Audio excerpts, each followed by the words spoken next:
位观众大家好，欢迎收看你搞懂了没？我是小佳。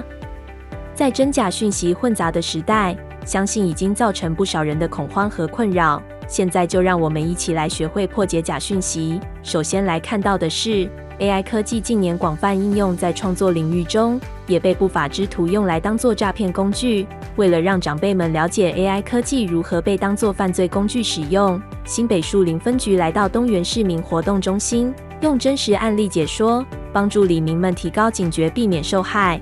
新北市警察局树林分局侦查队20号上午来到树林区市民活动中心进行反诈骗宣导，这次将以真实发生的案例与里民们分享 AI 科技如何被不法之徒运用，用来生成伪造影音，博取被害人信任，造成财务损失的情况发生。今天我们特别邀请我们树林分局讲师来跟我们来做宣导，这一次的防诈骗宣导，因为现在科技时代有些诈骗的手法一直翻新，所以说很多长者对这个诈骗的时常被这个信以为真包括有些网络的诈骗还有那个类似那个电话的诈骗，说欺骗以为是你的亲戚好友很久没跟人联络了，然后打个电话说他的手机号码换新的，后来第二天就跟你讲说要借钱了，所以说因为有现在的那个诈骗手法就日新月异，每一天都在变所以说我们特别这次才邀请我们分局的那个讲师来帮我们做这个，跟长者来做这次的防诈骗宣导。树林分局侦查队本次的案例来自新北市芦洲区，一名印尼籍妇人遭歹徒透过 AI 变脸程式取得被害人信任，被害人共计汇款$4000，经银行行员报警拦截，此案才被揭发。树林分局提醒民众，遇到 AI 变脸可要求视讯对象对着镜头挥手，可以让换脸程式失效，看到对方的真实容貌。回一下，现在知影爱回无？不是差一差，甲你回一下，伊迄个面会走去，会变成伊原本迄来。比如说阿姨的面，叫我对话，变我面伫阿姨的面顶头，结果你手来回一下，迄面的影像来变做阿姨的面。想要讲大家讲安尼回忆，互伊本来迄面。变这里不来嘛？里长的邀请然后由树林分局来东园里这边做一些防诈骗的宣导。那这次宣导主题为了长者就是解说一些 AI 声位诈骗包括一些脸部辨识声音的诈骗等，然后教各位长者来辨识说如何去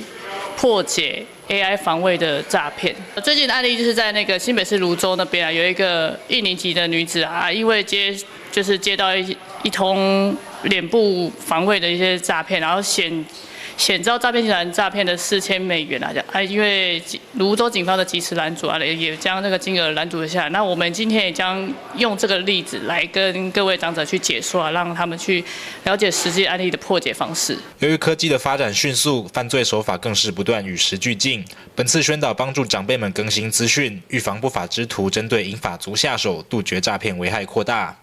记者李根基新北采访报道。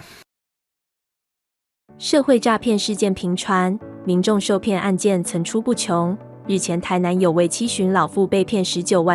万，买了一坛号称神奇特效药酒，后来越想越不对，透过明代陈情，甚至在议事厅揭露，最后经服务处与警方协助，才成功追回被诈骗款项。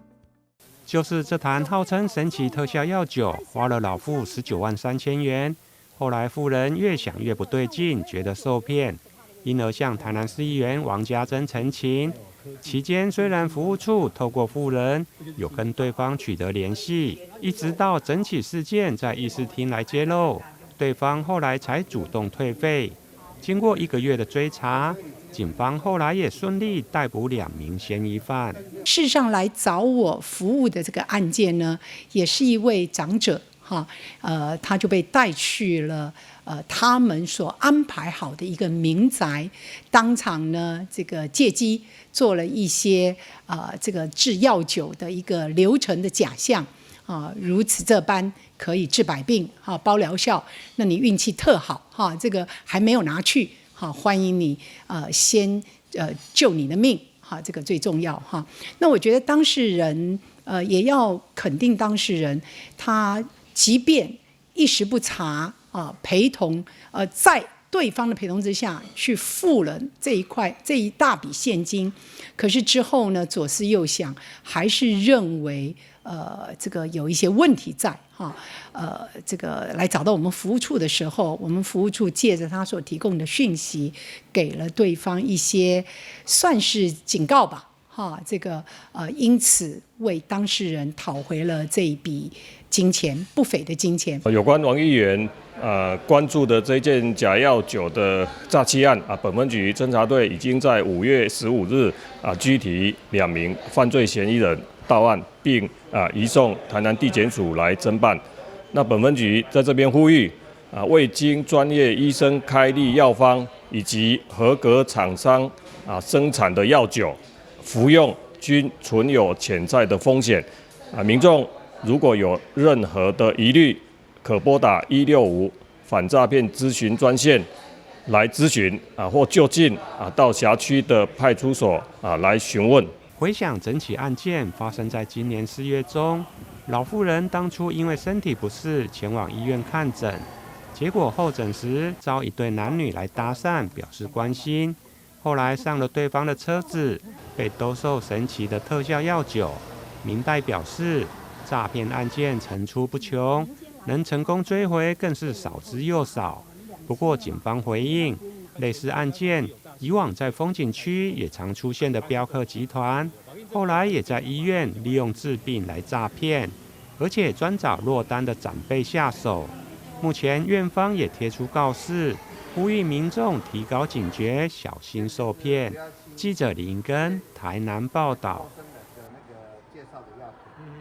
面对快速变迁的数位媒体时代，台湾媒体观察教育基金会针对高中职生举办媒体素养营，带领学员认识当今所处的数位环境，并引导学员深入了解媒体的运作、虚假资讯的识别和 AI 人工智慧与内容产制，期待能全面提升学员的媒体识读能力。社群媒体网络平台已成为民众现代生活不可或缺的一部分，却也带来资讯过载、隐私风险和假讯息等问题。台湾媒体观察教育基金会针对高中职生举办的媒体素养营，从平台大数据、AI 人工智慧与内容产制等面向，分析现今数位媒体环境，培养媒体识读能力。传统讲媒体素养，通常是讲新闻媒体，然后它可能承载了什么刻板印象啊，它的在线上发生了什么问题啊。但是我们在2022年的时候，把媒体的定义稍微打开了一点，所以那一年学生做出来的作品，就有3组同学在探讨IG 跟容貌焦虑之间的关系，因为这个跟他们实际的生活最贴近。因为媒体素养营跟其他营队最不一样的地方，就是我们其实主轴还是在大家要怎么成为一个很好的数位公民，所以我们就是带领高中生，可能透过实作，可能透过一些讨论反思的过程，然后让他们就是可以反思到说，那我可以做什么？身为高中生，我可以做什么？营队课程更着重于让学员制作 Podcast 节目，练习搜集资料、创造内容，培养学员独立思考与表达自身观点的媒体素养能力。我们原本想象媒体素养的都是讯息的接收者，但现在他们也可能是就是发讯息的人、写文章的人、做 podcast 的人，甚至是网红、直播主这些角色。我们越来越强调实作这一块，就是因为现在的媒体是双向的，那个同学也有可能在网络上发表一些言论这样子。那我们带同学就是做这个简单做，然后现在又稍微还算是主流的媒介形式，然后让他们实际操作一次，也让他们实际去碰一些podcast 的设备。AI 浪潮下，内容产制越来越快速，以人为本的 AI 实作将带领学子了解如何运用 AI 技术来打造媒体内容，思考如何在过程中保持善良与伦理。尤其是高中生，接下来必定会面对到 ChatGPT 的使用。那我该怎么下指令？然后它是具有媒体素养的，或者是它是有经过思考之后的一个产出，那就会是非常重要的一个素养。其实那个人去下指令的人，他只是就是面对跟科技互动的状态稍微变得比较不一样而已。就人其实不会被取代，只是我们还是要有足够的素养来因应那个新科技的一些挑战这样子。台湾媒体观察教育基金会透过举办媒体素养营，让年轻学子都能够更加明智地选择和分享资讯，提升自身判断力，在快速变迁的数位媒体时代，做个会思考、聪明的乐听人。记者林启慧台北报道。基隆信义国小获教育部核定为媒体素养教育基地学校后，便持续结合教本课程特色，设计多元媒体素养课程，特别在学期末办理媒体素养成果影展，以崭新的视野观察校园生活环境，体验从采访到剪辑的影片制作过程。信义国小举办的梅开眼校影展，秀出学生们的学习成果。信义国小在110学年度获得教育部补助这个媒体基地学校补助以后我们也很积极从第1年这个拍摄的技巧来规划课程，培养孩子的这个媒体素养的技巧的能力。那到第2年今年的成果展，我们着重在这个从学生的角度主题就定义在所谓的梅开眼校。那这1年的成果非常特别，就是孩子们学会媒体素养还有一些拍摄技巧以及资讯科技应用以后，实际的应用在他的校园生活当中。那从成果展里面，我们也可以看到，从孩子的视角看到深度的校园学习的样貌是什么。在媒体素养的培养除了这个识读能力、媒体识读批判能力外，最重要有一个很关键的，就是媒体的运用在我们生活当中，学生几乎天天接触到。但怎么样善用媒体，怎么样让这个媒体培养所谓善的力量，让他们能够发挥善的循环，这是我们在教育部核定补助的一个发展很重要的一个思维主轴。也就是说，孩子们可以透过他个人的自媒体的影响力，但这个影响力到底要发挥什么？当然是要引导孩子们去思考，我怎么样来帮助这个社会，我们怎样来改善这个我们生活的环境，甚且我们要让这个善的力量能够持续的循环下去，让我们未来的生活能够更幸福。面对数位媒体时代的来临，资讯获取管道多元，学生如何具备理性判读和批判的媒体素养，已经成为当前教育领域的新课题。在这1年当中，我学到了许多媒体素养的知识，有拍摄的手法、剪辑的技巧。我们还去参访了各种新闻台，有中嘉摄影棚、基隆新闻台和轻松广播电台。我发现假新闻真的很多。我们应该让大众都学习到如何辨别假新闻的方法，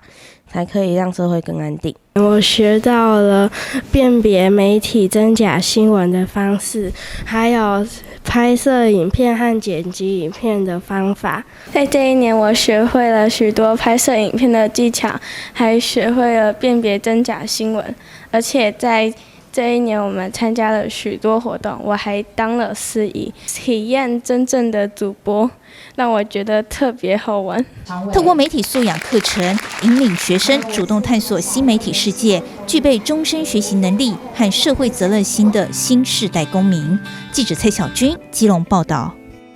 由新中和社大开设的斗阵开讲公民6道题，本周主题为卖勾胼你没想到的事，邀请3位专业学者带领民众们认识台湾资讯环境，加强面对假讯息的抵抗能力。新中和社区大学在国立台湾图书馆 B1 演讲厅举办卖勾胼你没想到的事情，吸引超过上百位民众一同参与。本次演讲邀请3位专业讲者，分别具备学者、教育者以及新闻人的经历，与参与民众宣导，在 AI 科技发展的趋势之下，网络图文资讯的可信度变得更充满不确定性。民众他主要吸收资讯的来源管道可能是赖群组或脸书，那这里面就是假消息的比例可能很高，那里面我们要讨论其他议题的时候，可能就会受到这些假消息的影响，所以我们觉得如何做好媒体识读，它其实是一个公民投入社会议题中非常重要的过程，这样，所以特别举办了这一场就是你没想到的事。我们在媒体识读方面，就是包含前期其实我们有针对这个主题去做社大的班级的入班入课的活动，那后面我们也是把一些跟媒体识读相关的活动去融合社大的课程，然后未来也会一直有入课的活动，那可能就是跟一些生活艺能课，比如说说老师是教手工皂，那可能就是有关保养清洁相关的假新闻，我们也会坐在课程里面一起就是认识不同面向的媒体识读。当天财团法人台湾媒体观察教育基金会也来到现场设置摊位，并且发放文宣。摊位现场准备了桌游，让民众透过桌游的形式了解媒体识读的概念。新中和社大也在入口处设置文宣看板，教导民众如何查核假讯息的管道。我们今天受到中永和社大的邀请，那来这边摆摊。我们是媒体观察教育基金会。那我们今天摆摊的内容呢，除了我们的媒体素养桌游、选情风向球，以及我们今年出版的扩充包之外，还有我们之前出版的媒体素养教材媒体报报，是我们的媒体素养教材包。那我们最近呢，还有在免费的培育我们的媒体素养的推广助教，还有高中职生的短影片工作坊，欢迎大家来参加。那我们这个桌游呢，其实是我们是在2022年的时候就因应9合1大选的时候出版了，因为台湾是蝉联被国外评选出不实讯息攻击最严重的国家，所以我们就因应这个主题不实讯息结合了选举这个主题。那希望大家在接收讯息跟分享讯息的过程中，可以意识到可能都会对社会造成影响。大家好，这是一些 LINE 就可以用的简单的讯息查核工具。那这边总共有4个，可以大家看到。那它任何一个其实都是很好用的，所以它的操作方式是非常简单的。大家只要用把你的 LINE 打开，然后简单扫描加入他们的好友之后，只要把你平常觉得怪怪的跟你朋友啊、亲朋好友或者在群组当中看到这些讯息，丢到他们的官方聊天室当中，那他就可以帮你做一个最简单的事实查核。那他也都会把他的资料来源啊，跟他引用的一些新闻的连结是把它拿出来的，所以你可以很确定看到说他是从哪里去查证这个讯息的是非真假这样。那这些官方的查证中心还有一个好处是，它可以把它丢到群组当中，所以它可以埋伏变成在你群组里面的一个朋友之一。那只要在群组当中，你觉得那个群组常常好像有一些讯息你不太确定，那他就可以直接在里面帮你做查证。那有问题的话，他也会跳出来做通知。本次宣讲活动吸引超过数百位民众参加，希望能够让大家了解潜在生活中的假讯息，进而了解假讯息的形态与传播途径，建立判读资讯的观念，杜绝假信息的传播。记者袁基新北采访报道。现在网红已经成为学生向往的职业之一，但做自媒体门槛低，传递出来的消息正确性也参差不齐。泛科学知识长郑国威分享自己做科学自媒体的经验，建议民众选择证据等级高的消息来源，也要慎选身边的同温层，才能避免在资讯横飞的平台上受到不良影响。打开 IG、脸书，一整排的蓝勾勾，这些人都是网红，透过网络成为特定领域的 KOL， 这是自媒体发达的现象。在如今的网络时代，任何有想法、有创意的人都可以透过自媒体表达自我，网红也成为学生的志愿职业之一。有机会当然想。对，因为我问过很多人，他们也是都有兴趣，就是因为有接触，然后也可能就是想要红起来这样子。因为我也是想要做教育类的，就是可能透过这个领域，然后认识更多人。我想要做自媒体的其中一个原因，可能是因为它可以帮助我做我想要做的事业，成为一个辅助的功用吧。除了个人账号，志同道合的人还能共同创造一片天。泛科学知识长郑国威南下到高雄大学分享经营自媒体的经验。他所创办的泛科学经营至今13年，脸书有45万粉丝 ，YouTube 平台更有79万订阅者。从益生菌谈到量子力学，透过百花齐放的科学知识，在系统化经营的自媒体中名列前茅。但是多到让人眼花缭乱的自媒体中，民众时常不清楚这个频道到底可不可信。郑国威以自身的科学自媒体为例分享，选题材、写内容时必定得更加谨慎，证据等级高的素材会是第一首选。例如说是论文，例如说是专书，那当然也会有一些学者的意见。那当然并不是说证据等级高，像是研究论文啊，它就一定是100%正确的。因此我们必须要很清楚的提供它的资料来源，然后以及检核这些证据的一些方法。郑国威建议，一般民众不如自媒体，时间非常有限，即便不能查核消息来源是否具有权威性，至少要有资料来源的佐证，并且随时检视自己周遭的同温层是否具有正确的媒体识读观念，才能在传播前就先一步扼杀假消息的温床。同温层它有好处也有坏处，如果我们不自觉的一直在一个比较没有反思能力的同温层，也就是你身边的人可能都很迷信啊，然后看到资讯都不假思索的去信任或传播，大概很难在这样的同温层里面时时把持自己的理性。但我们可以想办法，我们去移动，去接触一个比较好的同温层，让自己身边的人能够帮助自己一起去集体过滤出比较好的内容。现在强调就是素养导向的教学，希望媒体素养这件事情可以深植在学生的 DNA 之中。现在假新闻啊，又或者是说一些像有些时事方面，如果一暴露出来的时候，我们会希望说学生能有一个基本的一个批判思考能力。在讯息传播飞速的时代，实用的、娱乐的、公众的各式各样的资讯，几乎都可以从自媒体上得知。不论是学校或是业界前辈，也都期待人才的养成和全民素养提升。这里凡飞高雄报道。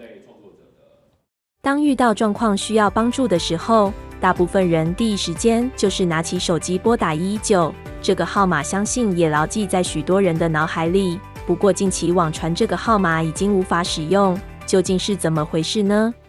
在台湾，无论是遇到自然灾害或是紧急人为事故需要求助时，民众通常会下意识地拿起手机直接拨打119。但近期网络上却开始流传一则讯息，强调现在紧急求救专线统一改为112，用手机拨打119一定是无效的号码。您觉得这是真的吗？可能还是会有一些疑虑吧，但是应该都是报案专线还是可以共用吧。可能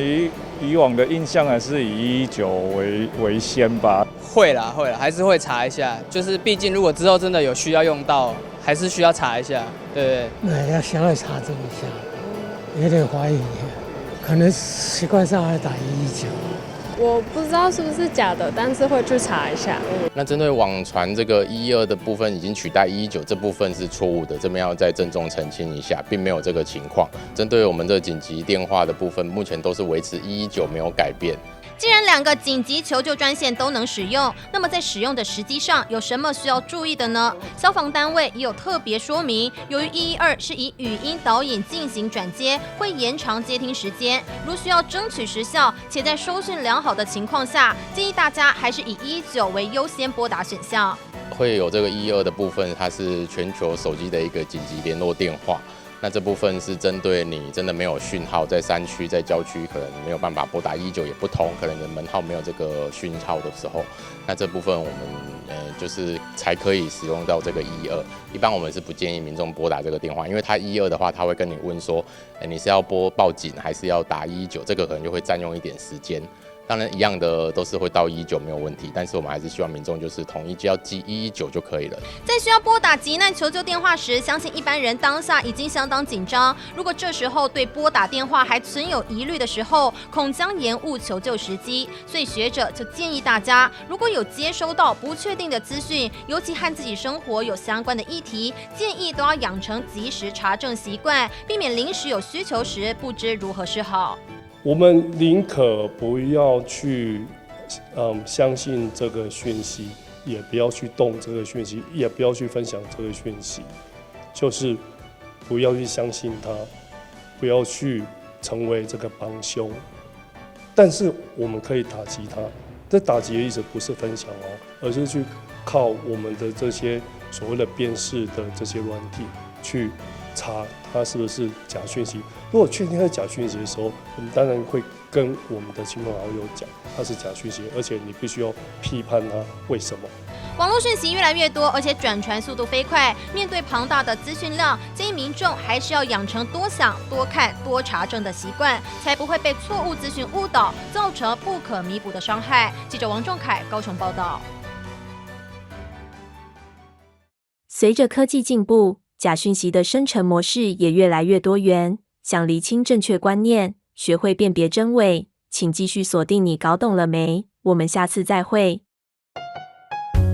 小小神厨体验营，小小店长体验营。老婆，你看，干嘛？你又在乱买东西了吼？不是啦，暑假就快到了，不能让阿宝一直闲在家里打电动。你看，这个脸书上面就可以报名这么多营队，阿宝整个暑假都很充实哎。这么好康，我怎么不知道啊？哎呦，老公，这种一页式的广告要小心，它可能是诈骗哦。你看它这边根本没有官方认证的蓝勾勾，还有如果发文历史很短的网页就要特别小心。好，现在其实网络上或社群媒体真的是朋友转传的讯息很多，那很多是没有经过查证。其实台湾有很多的事实查的机构，所以你可能也就要去看一下，做一个比较聪明的乐听人。记得哦，讯息连结不乱点，小心求证最安全。